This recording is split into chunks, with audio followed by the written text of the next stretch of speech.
Hello guys, Sendou again. So what we're actually gonna talk about today is this magnificent weapon. But it's not gonna be like a preachy video in the sense that I would just tell you to use this weapon no matter what or something like this. No, it's gonna be more like talking about the weaknesses of the weapon and the strengths of the weapon, and just basically go over why I'm playing it right now, because I'm quite enjoying playing Kensa Undercover Brella right now. And yeah, I hope this video will be able to answer some of the questions that people have seemingly had about it. Because I've been playing it a lot on the stream. It's like, yo, why are you playing Undercover? Like, what is that? Does it make sense? Well, okay, in this video I hope I can at least answer those questions. And just, by the way, here's my build if you don't know. Just a lot of ink management stuff and some charge up. You could also do like quick respawn build, but this is what I've been liking right now. So first, obviously with Undercover Brella you have to know that it's really not a great killer in itself. Like actually it's really awful most of the time, and you are really gonna die a lot because of this, because you just can't get a kill on the guys. Like, it really is like testing of mosquito sometimes, the way this deals things damage. Like normally it's a 3-shot kill, but in real life more often than not it's not. Plus it's kinda accurate to aim sometimes, you know, you like shooting 1, 1, 1. Whereas think about, for example, with Blaster, I'm controlling when I shoot now, it's easier to aim in my opinion. But with this weapon you have to keep the shield up, so you have to keep the shots coming that way. Think about how that would look like if I was playing Blaster, for example. Is that I would be like holding down the trigger, and this like instantly, at least for me, makes the aiming kinda like awkward. Because I'm used to like controlling when I shoot, and yeah, I don't have any shield or something like that, so I'm not gonna. There's no benefit for me to hold down the trigger. But instead, I'm pressing the trigger when I have an opportunity to get a good shot in. But yeah, with this weapon you have the shield, so you have to constantly keep it up most of the time, because that's really the only thing you have in 1v1s, and of course it's at very last weapon here. But yeah, so the main weapon isn't that great at killing. Is it great at painting? I mean, not really. It's really not that great at painting. So I guess this is like the fastest painting you can get on it. And it's decent, don't get me wrong, it's decent for sure, but like I thought it would be much better when I actually started playing this weapon. Like in the end it's pretty narrow ink pads that you are shooting. And you can even do this, and it's still like quite sluggish compared to some of the alternatives. With normal Brella I'm often doing much more painting, just because of the kit. First of all, like I can use Cloud, I can use Sprinkler, and even the main weapon itself is like paints is much better. But yeah, so okay, the painting is not the strength of this weapon, the killing is not the strength of this weapon. Then what is the strength of this weapon? Well, it's very simple, it's the kit. Okay, Torpedo, yes, but no, you have to know about Torpedo. It's the best sub in the game. I don't think it's far off, I think it might be the best. At least it's really annoying to play against. If you're playing against, like in comp game, you're playing against guy playing Torpedo, like constant Torpedo spam, it's really annoying against the backlines and also the mid lines that are not so mobile. So you could think of something like Rabbit could have problems shooting the Torpedoes down. And good Torpedo users kind of like angle them in a way where it's kind of hard to shoot them down. Like of course, if I always shoot, like throw them straight in the air, it's kind of easy to shoot them down. But if I'm being a bit sneaky, maybe I can throw it over a wall, or I can throw it behind them. It's gonna be super hard for them to always shoot them down. And also, like, it really is kind of insane how much one Torpedo paints.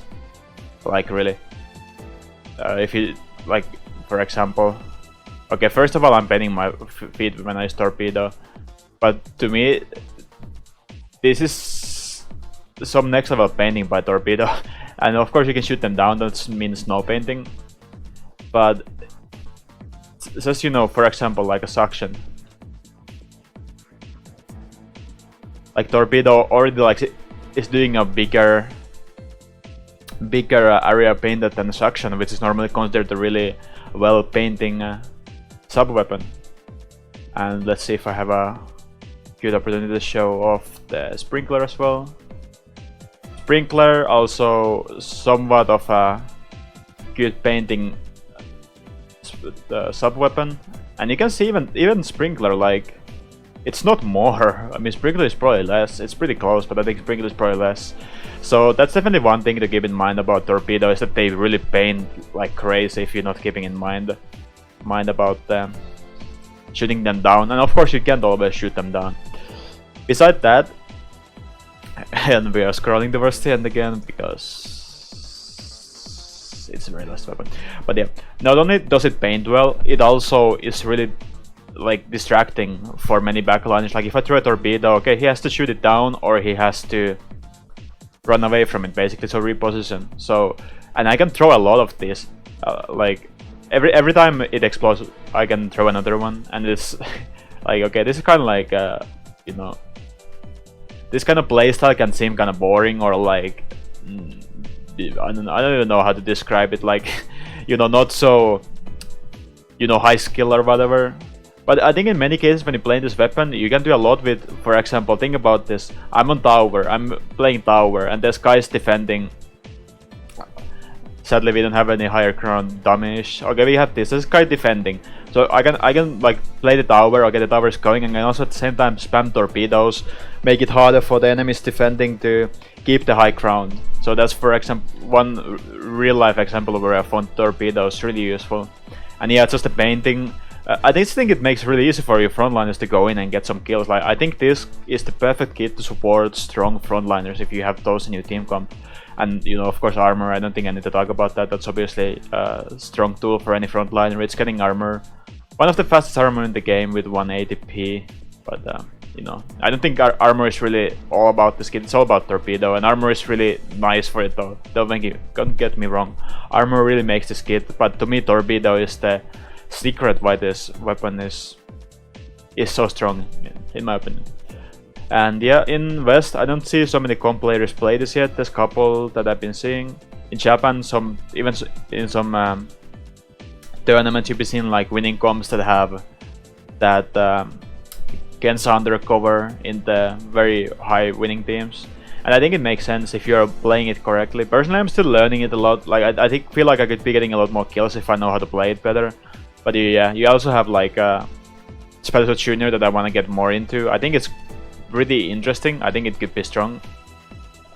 You know, obviously very strong kit. Lackluster main weapon, which is kind of the same story as Kensa Undercover.